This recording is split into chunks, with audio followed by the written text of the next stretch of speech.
Lucas capítulo 13, versos 6 a 9. Acompanhem comigo a leitura. Então Jesus proferiu a seguinte parábola. Certo homem tinha uma figueira plantada na sua vinha e, vindo procurar fruto nela, não achou. Pelo que disse ao viticultor: há 3 anos venho procurar fruto nesta figueira e não acho. Podes cortá-la. Para que está ela ainda ocupando inutilmente a terra? Ele, porém, respondeu: Senhor, deixa ainda este ano, até que eu escave ao redor dela e lhe ponha estrume. Se vier a dar fruto, bem está, se não, mandarás cortá-la. Vamos orar mais uma vez, pedir a direção do nosso Deus. Senhor, nosso Deus e Pai, nós nos alegramos de estarmos aqui nesta manhã para cultuar ao Senhor, para te louvar, para te adorar, para engrandecer o teu nome. Senhor, nós te pedimos que o Senhor fale aos nossos corações nesta manhã, que o teu Santo Espírito aplique em nós as verdades contidas na tua palavra, ó Deus, que nós sejamos edificados, ó Pai, para a honra e glória do Senhor. Esse é o nosso pedido, a nossa oração, no nome santo de Jesus. Amém. Irmãos, o nosso texto hoje nos fala a respeito da parábola da figueira estéril. E o tema da mensagem hoje é a figueira estéril, a paciência, o juízo e a frutificação. Então, o nosso texto vai nos levar a uma reflexão mais profunda e desafiadora a respeito dessa parábola que Jesus nos conta. Então, a parábola da figueira estéril, nessa história, Jesus está confrontando com 3 verdades essenciais para a nossa vida. A primeira delas, nós vemos, é a paciência de Deus. Depois nós veremos a respeito do juízo de Deus e a necessidade de frutificação espiritual. Então nós vivemos em tempos que muitos ignoram o chamado ao arrependimento. Alguns pensam que a paciência de Deus é algo que nunca se esgotará, enquanto outros acreditam que apenas aparentar uma devoção é o suficiente. Mas essa parábola aqui nos lembra de que Deus espera frutos reais das nossas vidas e que o tempo da graça é limitado.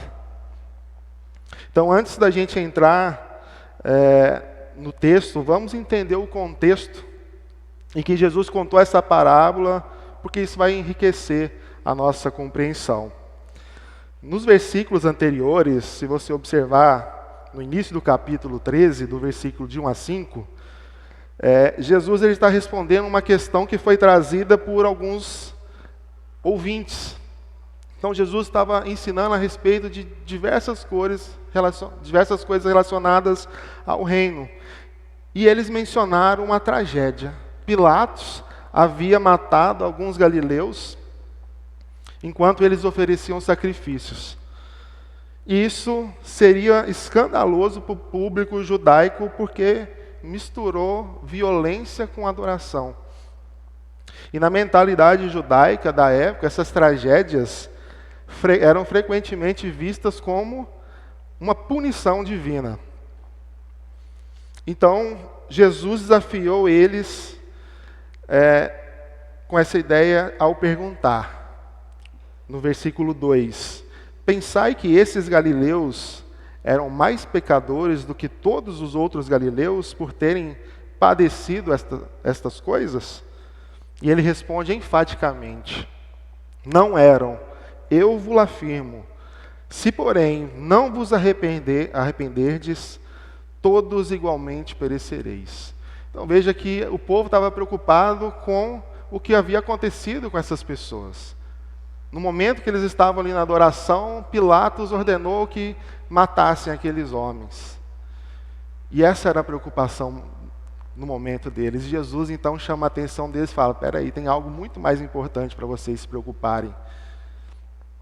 E Jesus reforça esse ponto mencionando outro evento posteriormente a respeito da queda da torre de Siloé, quando matou ali 18 pessoas. E novamente ele ensina que essas mortes não foram uma punição específica por pecados, mas é um lembrete de que o arrependimento ele é urgente para todos. E posteriormente a gente vê, após essa parábola, a compaixão de Jesus, onde ele fez a cura de uma mulher que há 18 anos era enferma. E ali, então, ele mostra o que é a misericórdia de Deus, curando aquela mulher no sábado, e foi julgado por isso, pelos religiosos da época. Então ele mostra que esses são os frutos verdadeiros, né? E lá na Palestina, no primeiro século, era comum figueiras serem plantadas frequentemente em vinhas, onde o solo era bem cuidado, era um solo fértil. Então, no Antigo Testamento, a figueira ela simbolizava o povo de Israel. E assim como a parábola é uma mensagem direta ao povo de Israel a respeito da falta de frutos espirituais do povo judeu. Porém, ela se aplica igualmente a nós hoje. Ela alcança a nós hoje. Todos nós que recebemos a graça de Deus por meio de Jesus Cristo, muitas vezes falhamos em responder com arrependimento e transformação. Então vamos agora examinar o texto, versículo por versículo, para a gente entender melhor cada detalhe. Primeiro ponto, no versículo 6, observe comigo o que diz o texto. Então Jesus proferiu a seguinte parábola: certo homem tinha uma figueira plantada na vinha e, vindo procurar frutos nela, não achou. Então o texto começa com o dono da vinha, que simboliza a Deus. Ele é o criador e sustentador de tudo. Todas as coisas pertencem a Ele. O Salmo 24, verso 1 diz: ao Senhor pertence a terra e tudo que nela se contém, o mundo e os que nela habitam. Então a figueira representa aqueles que pertencem ao povo de Deus. A figueira representa nós. E nós que recebemos os seus benefícios espirituais, temos a responsabilidade então de produzir frutos. Então veja que a figueira plantada na vinha, na cultura agrícola da terra, da época, uma figueira que era plantada na vinha era um investimento significativo, porque ela estava ocupando um espaço e um solo extremamente fértil, produtivo. E a figueira então recebia todo o cuidado necessário. Assim Deus nos dá também todas as condições para que a gente tenha uma vida frutífera. Deus nos deu a sua palavra, Deus nos deu a comunhão com a igreja, Deus nos deu o seu Espírito Santo. E mais do que tudo isso, Ele deu o seu Filho em favor de nós.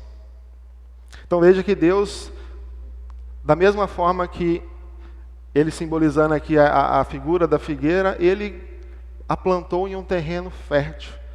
Da mesma forma, nós fomos plantados em um terreno fértil, que é na pessoa de Cristo, onde nós encontramos tudo que nós necessitamos, tudo que nós precisamos. E Deus nos concedeu a sua palavra para que nós busquemos mais conhecimento. Deus nos deu o seu Espírito Santo para nos convencer do pecado, para edificar a nossa vida, para edificar a igreja. E nós temos o que é mais precioso, que é a comunhão dos santos, a igreja, o local onde nós recebemos as bênçãos de Deus na vida da igreja. Então isso nos faz nos perguntarmos: nós estamos aproveitando de fato esses recursos espirituais e nós estamos vivendo como se eles não existissem? É algo que nós devemos nos preocupar.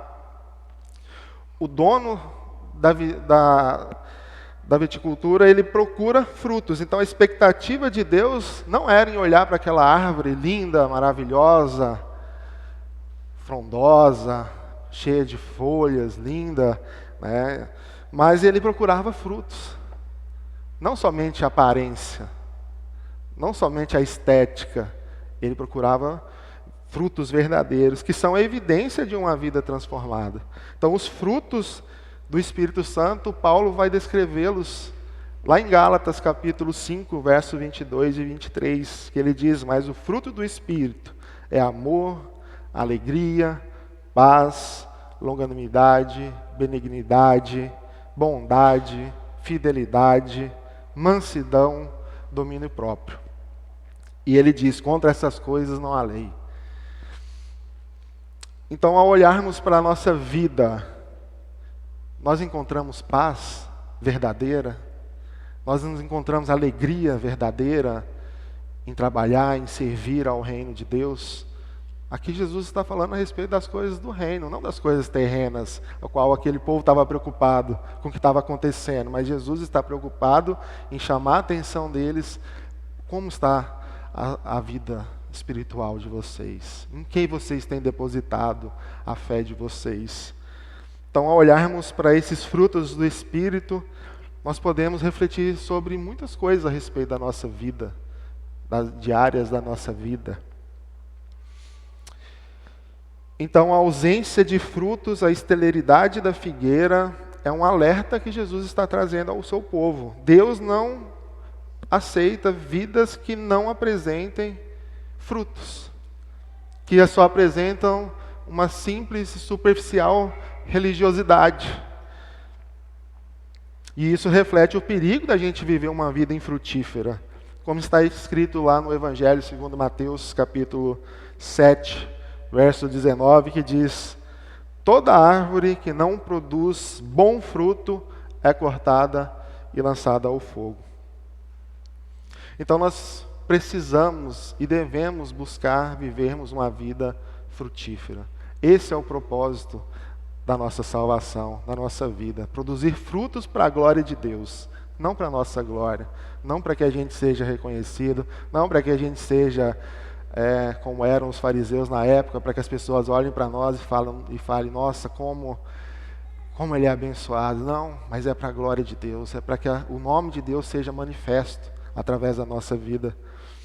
Segundo ponto, se nós olharmos para o versículo 7 e 8, que diz que, pelo que disse o viticultor, há 3 anos venho procurar fruto nesta figueira e não acho. Podes cortá-la. Para que está ela ainda ocupando inutilmente a terra? Ele, porém, respondeu: Senhor, deixa ainda este ano até que eu escave ao redor dela e lhe ponha estrume. Então, esses 3 anos, esse período de 3 anos, indica a paciência de Deus. Por diversas vezes, o dono da terra, que representa Deus, ia de encontro àquela figueira, procurando frutos. E é importante a gente entender que não se tratava dos 3 primeiros anos, porque se a gente for observar o Antigo Testamento, lá nas leis de Moisés, havia uma condição que apenas a partir do 5º ano os frutos de uma árvore poderiam ser consumidos. Está lá em Levítico capítulo 19, verso 23 ao 25. Então os frutos dos 3 primeiros anos deveriam ser descartados e os frutos do 4º deveriam ser ofertados ao Senhor. E a partir daí, então, poderiam então se consumir os frutos da figueira. Então logo aquele homem estava procurando frutos na figueira no 5º, no 6º e no 7º ano. Então isso nos mostra o tempo que Deus aguardava, o momento de encontrar frutos naquela figueira. O tempo que Deus aguarda muitas vezes para encontrar frutos na nossa vida. Então Deus, ele tem sido paciente conosco, irmãos. Deus é paciente, ele é longânimo. Mas será que nós estamos aproveitando o tempo da graça? Ou nós estamos adiando as nossas decisões? Nós estamos postergando as nossas decisões. Aquilo que nós precisamos resolver, aquilo que nós precisamos corrigir na nossa vida, nós estamos deixando para depois? Ou nós estamos caminhando corretamente, agradando a Deus em todo o nosso proceder? É algo que nós precisamos refletir, irmãos. Porque veja que a ordem do dono da terra era o quê? Corta. Está aqui só ocupando espaço, sugando os nutrientes do solo. Não está servindo para nada, está aqui, ocupando espaço. E quantas pessoas, irmão, nós vemos no dia a dia que estão em igrejas ocupando espaço. Estão ali sem um propósito verdadeiro de adorar, de servir, de fazer com que o reino de Deus seja conhecido, proclamado. Há muitas pessoas dentro das igrejas que são como uma figueira estéril. Só estão ali por estar. Não tem serventia nenhuma, não tem propósito nenhum. Então esse é o alerta que Jesus está trazendo ao povo. A figueira estava ocupando espaço, consumindo os recursos sem produzir absolutamente nada. E Deus não se agrada de vidas estéreis. O preço que foi pago foi um alto preço, não foi qualquer preço. O seu filho pagou com sua própria vida para que nós tivéssemos condições a vir a produzir fruto, a termos uma vida frutífera. Assim como João descreve no seu Evangelho, no capítulo 15, versículo 2, todo ramo que estando em mim não der fruto, ele o corta, e todo o que dá fruto limpa, para que produza mais fruto ainda. Então nós que estamos inseridos em Cristo, unidos com Cristo, Ele nos limpa, Ele nos lava, Ele nos edifica, Ele nos capacita para que a gente frutifique. Mas nós precisamos ter a nossa vida centralizada nele, caminhando conforme a vontade dele. Então ele remove aqueles que não produzem frutos, aqueles que têm uma vida insignificante.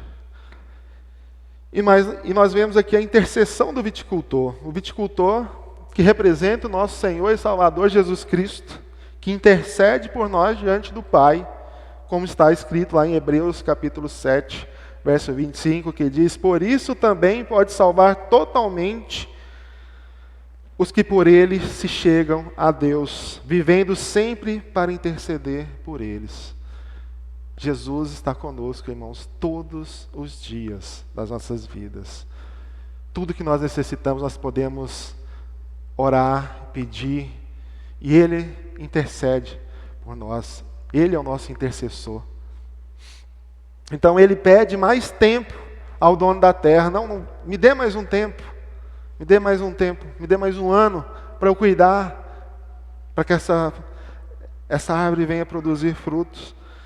Mas ele não elimina a necessidade dela produzir frutos. Ele pede um tempo, mas não elimina a necessidade que ela venha de fato frutificar.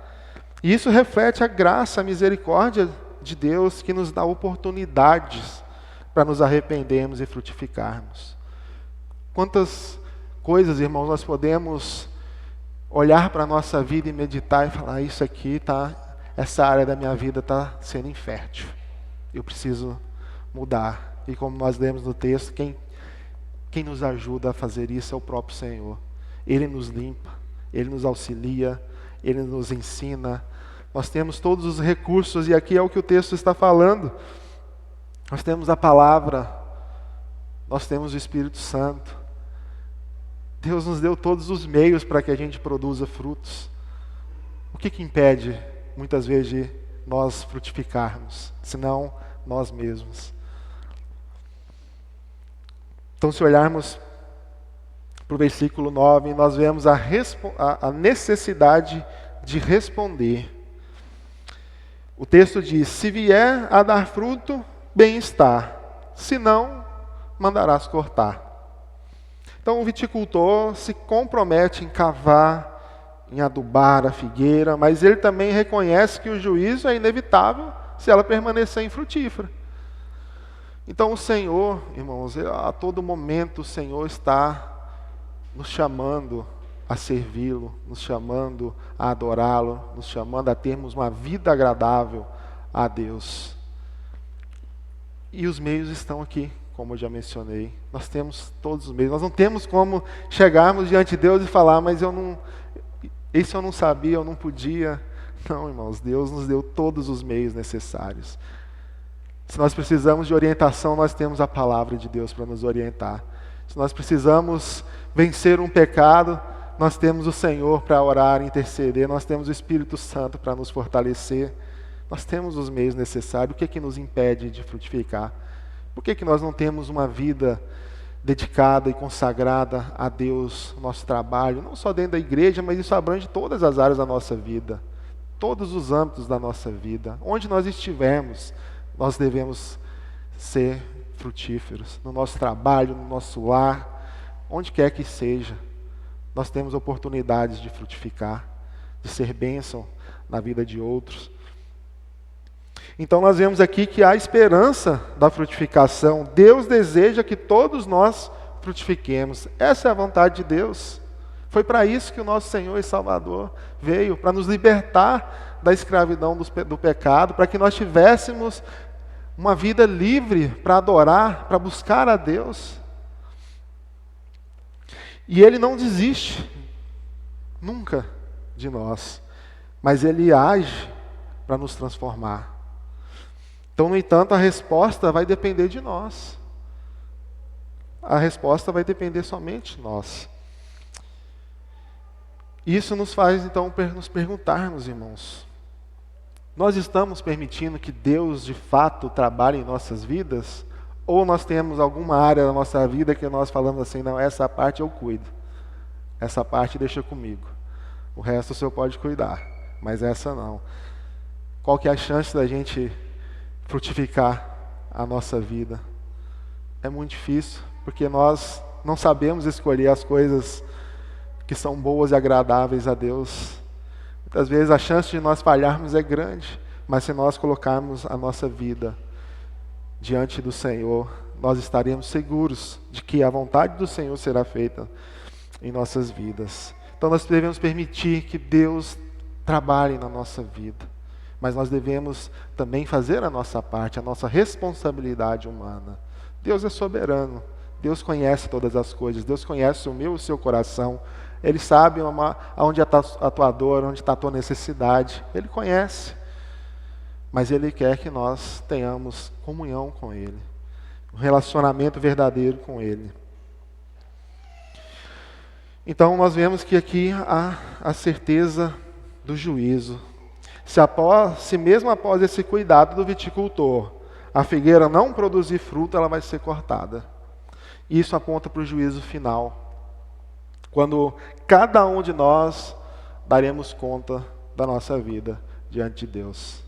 Esse momento vai chegar para todos. Então nós vemos que o dia do arrependimento é hoje. Nós não sabemos o dia de amanhã.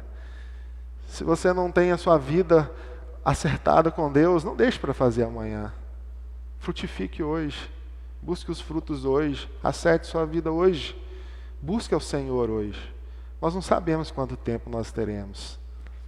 Assim como o povo foi até Jesus falar do ocorrido com o povo judeu, que foram mortos, que a torre desabou sobre a cabeça deles e os matou imediatamente, nós também não sabemos como vai ser o nosso dia amanhã. O dia da graça para nós se chama hoje. Hoje é o dia do arrependimento. Hoje é o dia de buscar o Senhor. Hoje é o dia de adorar o Senhor. Amanhã, talvez nós não teremos mais esse tempo. Então, eu quero trazer algumas reflexões práticas para a nossa vida. Primeiro, que nós devemos, a todo momento, examinar a nossa vida diante de Deus. Que frutos nós temos produzidos para a glória de Deus? A nossa vida tem sido... Deus, quando olha para a nossa vida, Ele tem se alegrado de nós?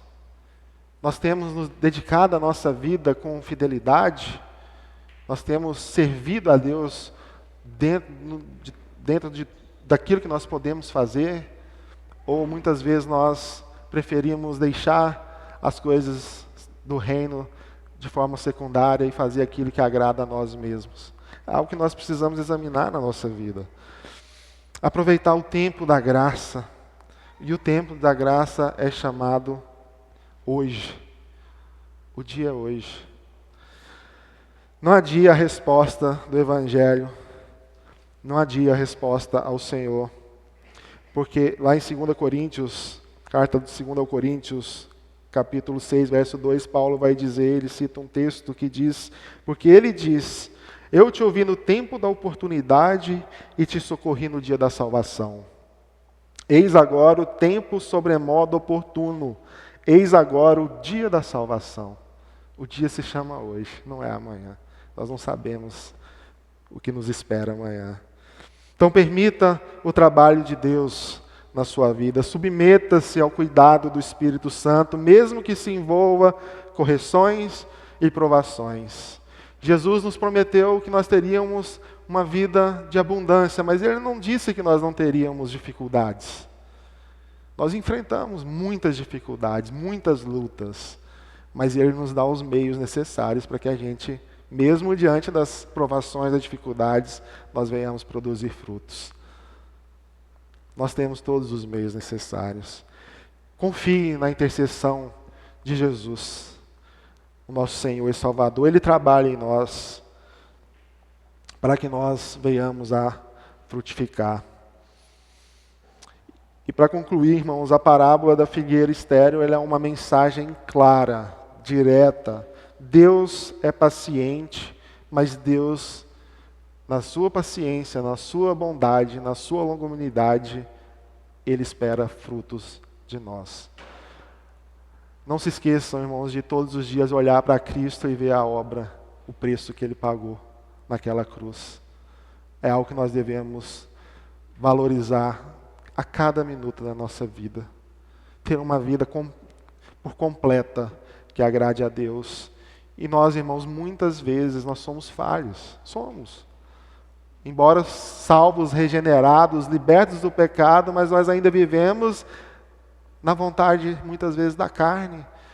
Nós vivemos nesse mundo caído. Então nós enfrentamos muitas situações difíceis que muitas vezes minam o nosso vigor espiritual. Mas nós devemos buscar, caminhar, prosseguir, examinar a nossa vida, ver aonde está precisando de Deus trabalhar mais, permitir que Deus trabalhe mais nas nossas vidas. Então o tempo da graça está disponível para nós, mas não para sempre. E que hoje nós possamos responder ao chamado de Deus, produzindo frutos que glorifiquem o Seu nome. E que o Senhor nos ajude, que o Teu Espírito Santo conduza as nossas vidas, conduza a vida da igreja, sempre lembrando de que nós temos aquele que intercede por nós. Nós não estamos sós, abandonados neste mundo. Não, o Senhor está conosco todos os dias. Ele está cuidando da sua igreja, Ele está cuidando das suas vidas. Que assim o Senhor nos abençoe e nos ajude. Amém.